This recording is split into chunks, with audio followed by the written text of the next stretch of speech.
Yes, all right. Welcome back to Kosi's Arsenal podcast. My name is Kosi. How are you guys doing? I hope you are doing well and safe. I'm also doing very well. I've done a couple of stories today. We have signed a new player in Matt Ryan, and we are on a verge of signing another very, very talented young starlet, Martin Odegaard from Real Madrid. I did do those stories. Please go down there onto the channel and check them. Make sure you've subscribed and you've turned on the notification bell, because as soon as Martin Odegaard signs, I'm going to be uploading that story, the welcome to Arsenal, Martin Odegaard. So please make sure you've subscribed and you're smashing the like button. At least get them to 500 likes. Much appreciated. I do appreciate. This is your match preview, predicted lineup. Southampton up against Arsenal in the FA Cup tomorrow on Saturday. When did we have last have a Saturday kickoff? By the way, I love Saturday kickoffs. I don't know why, but I really do love them. And we are going to be playing on Saturday in the FA Cup. Now, one of the most interesting pieces of story, I was listening to Charles Watts, the Arsenal correspondent for Goal, and he was saying that actually Matthew Ryan could be among the squad that's going to represent Arsenal tomorrow in the FA Cup, although he has been announced as an Arsenal player today. So that and more, we are going to look at that in the predicted lineup. Smash like button and tell me what kind of players would you want us to use in the FA Cup and against Southampton, and what is your expectation out of this game? What is your prediction? At the end of this video, I'll be providing my prediction, which I think is going to be in Arsenal's favor. However much, I think we have two hard games to play. One against Southampton in the FA Cup, the other still against Southampton in the Premier League. That will come on Tuesday this coming week. So you could see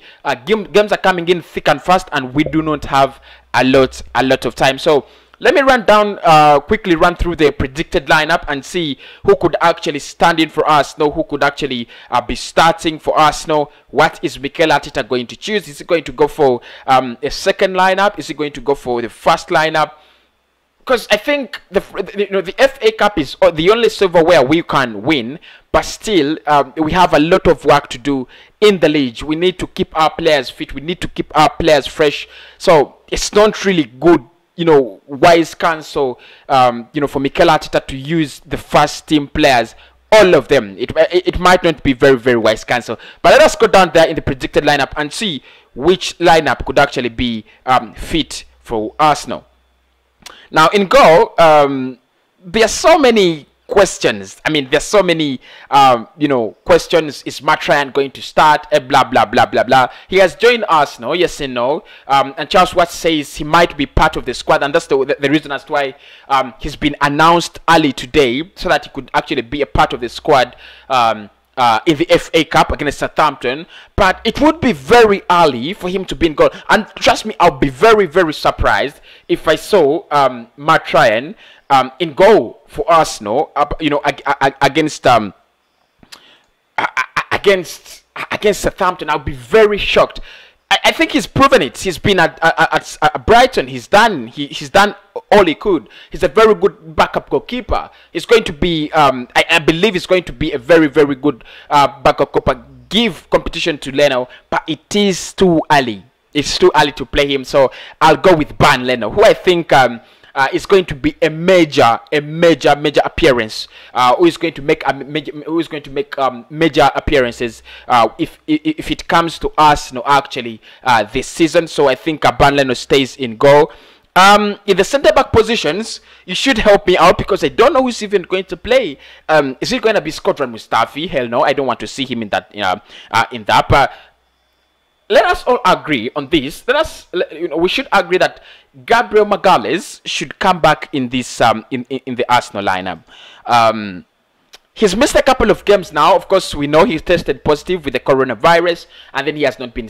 He was not training with the squad. Of course, he needs a lot of training and so on, and then to get the energy and everything. But it's high time he came back. Now Pablo Mari is injured, and now our main centre back right now must be Gabriel, and using Louis and Rob Holding, it might have worked for one game. yeah, against Newcastle, but it's not going to work for game in, game out. It can't work. So I would like to see Gabriel Magalhaes come back, get match fitness.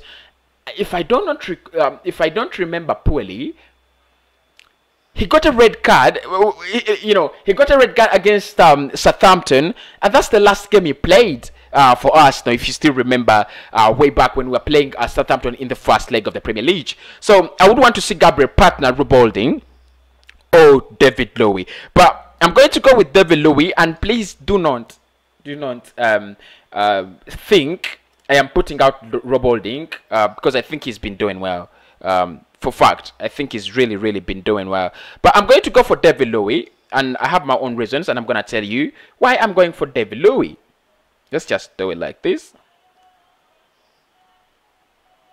Go for David Lowy here. So I'm going with David Lowy and Gabriel. I think they played well when they played together. I miss their partnership. I would want to see more of that Brazilian partnership and see what it could actually offer Arsenal. But also, I think Rubolding has played so many games as Arsenal, and he's not been that awful, I know, but he needs some rest. He's one of those players that have played so many games in that, and people do not realize actually, because many people do not like him, but he's played so many games, he needs to rest. He needs to get some rest. So I played David Lowy and Gabriel Magalhaes. I think Magalhaes has had a couple of games out, and David Lowy also has had a couple of games out. Now, both of them are fresh enough to be playing in that centre-back partnership. Now, there's a question: who plays in our right back? I'm going for Cedric. I think Bellerin will be coming back against Southampton in the midweek. Right now, let us stick to Cedric. Many people are saying he had a good game against Newcastle, which I do not agree. Typically, I do not agree with that. He had a very bad game. Gave away the ball all the time. His passing was awful. His runs were awful. He had only one perfect timing where he had an assist for Pierre-Emerick Aubameyang. But I thought throughout the game I was not really impressed. So, but of course I'll go with him. I think he deserved another chance, isn't it? And this, of course, this is against Southampton, an old boy going back home. Those things. We do not have a backup player for Kieran Tierney, so he comes in as the left back automatically, non-negotiable. Yeah, but of course, Mikel Arteta was asked so many questions about having a left back in this January transfer window, and of course, he did say that we might get one. We might be tempted to go out there and look at the available options, and the truth is we need a left back. Of course, he said you can use Cedric there, you can use Ainsley Maitland-Niles there, you can use Bukayo Saka, and all of those players have played in the left back position before, but he said they'll be looking at the available options. I hope they can get a backup left back, because that story is there that we might actually go for a left back, but Kieran Tierney remains the only option in the left back. In the midfield, do we need to see some squad rotation? I will stick with Thomas Partey. And my answer to all of your questions is he's not been playing. He needs the match fitness. He needs the match. He needs the game time. Of course, he's missed a lot of minutes, lots and lots of minutes. Out injured with that thigh injury, which I pray that has ended for once and for good. He needs that game time. But against Southampton, if they bring players like James Ward-Prowse, you need a player like Thomas Partey. That Southampton midfield is unstoppable. You can't play a weak midfield. You need, if you're gonna get a result, you would rather play Thomas Partey. So I'll go with Thomas Partey, and then I'll play him with man like Granit Xhaka. Yeah, Granit Xhaka. I don't know what happened to Granit Xhaka, but he's a changed man. He's a changed player. Everything about him has changed. I don't want to say he's so good, but I'm forced to say it. He's good. Very good these days. The tackles. Look at those tackles those interceptions against Crystal Palace. Ever since he came back from that suspension, he's been absolutely brilliant. And when he played with Thomas Partey against Newcastle, It was just brilliant. It was just brilliant. So I think Granit Xhaka, Thomas Partey, they deserve that partnership together, and I would actually go with them. Of course, the question is who plays with them. Who is the creative mastermind in the of the midfield? We have one player who is Emile Smith-Rowe, but this time I'll go for Willian. Now, I know most of you are not going to agree with me. You're gonna tell me, I know what you're gonna say. You're gonna tell me, Kosi, Willian is dead wood. Willian cannot work. Wow, Willian. But if you want a player like Willian to find match fitness, if you want a player like Pepe to find match fitness, if you want them to come back, you've got to give them a chance in such games. They have to start playing in such games.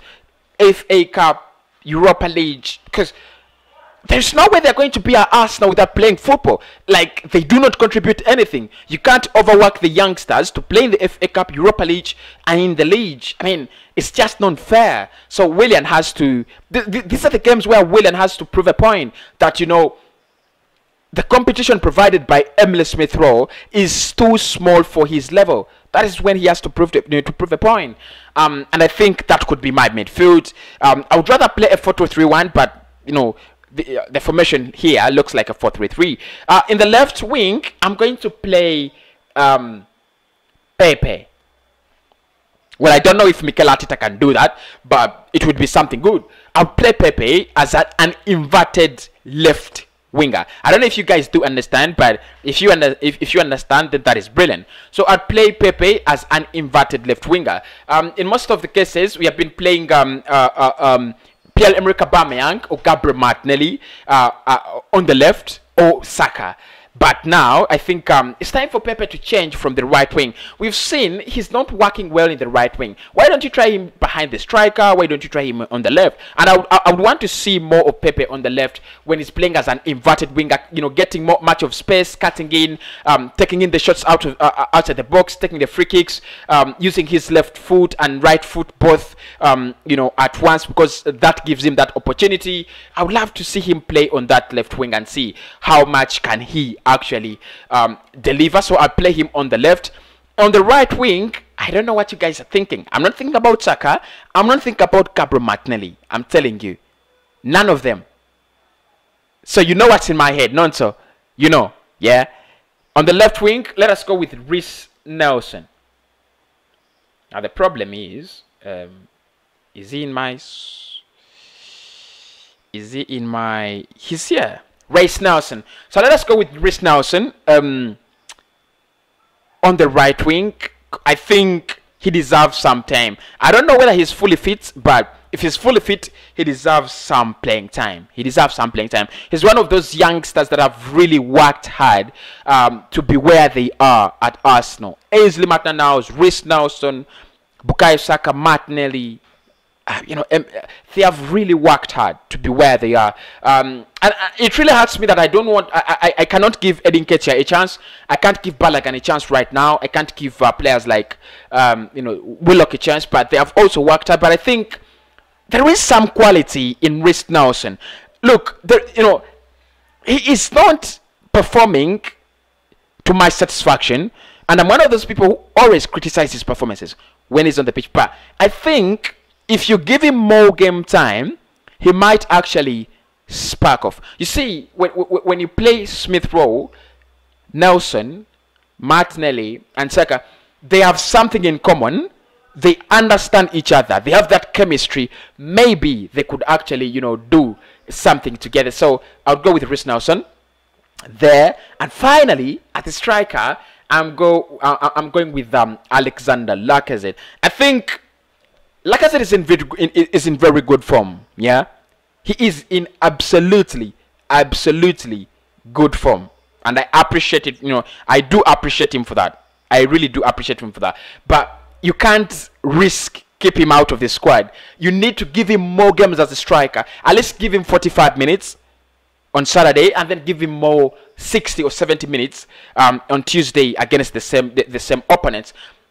I think he's been really, you know, really playing well, and the only way to keep him doing that is by, you know, giving him that chance. And you're gonna ask me, Kosi, why don't you give Aubameyang a chance? Because he has been also performing poorly, but he's starting to regain his form. And I think you give Alexander Lacazette 45 minutes or 50 minutes or 60, and then you give the 30 minutes to Pierre-Emerick Aubameyang on the bench. So that is my predicted lineup. I don't know whether it makes sense. If it doesn't make sense, please don't scold me. Go down there in the comment box and tell me what is your predicted lineup. So that is my predicted lineup, and my prediction is Arsenal 2, Southampton 1. We are progressing through. It sounds a little bit ridiculous, doesn't it? We are progressing through. Arsenal 2, Southampton 1. But it's a game where we have to work hard. It's a game where we have to work hard, do a lot of things, do a lot of chasing, do a lot of balls, ball safeguarding. We have to be on high alert all the time. But I believe we can still beat Southampton. We have the quality to beat them. Thomas Partey in that midfield, we still have the quality to beat them. And I think, well, look, Southampton are very good, but they have one weakness. They score so many goals from dead ball situations. If you can do away with dead ball situations, that is you neutralize the only weapon they have in James Ward-Prowse. They still have a couple of talented players, quality players, Nathan Redmond, Ings, and a couple of other players. But I still think if Arsenal go out there in that game, be very, very vigilant, we can still get the 3, not 3 points, but we can actually progress through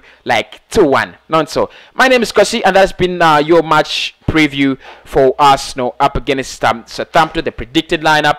I'll come back after this game with a match reaction and more and more and more and more and more.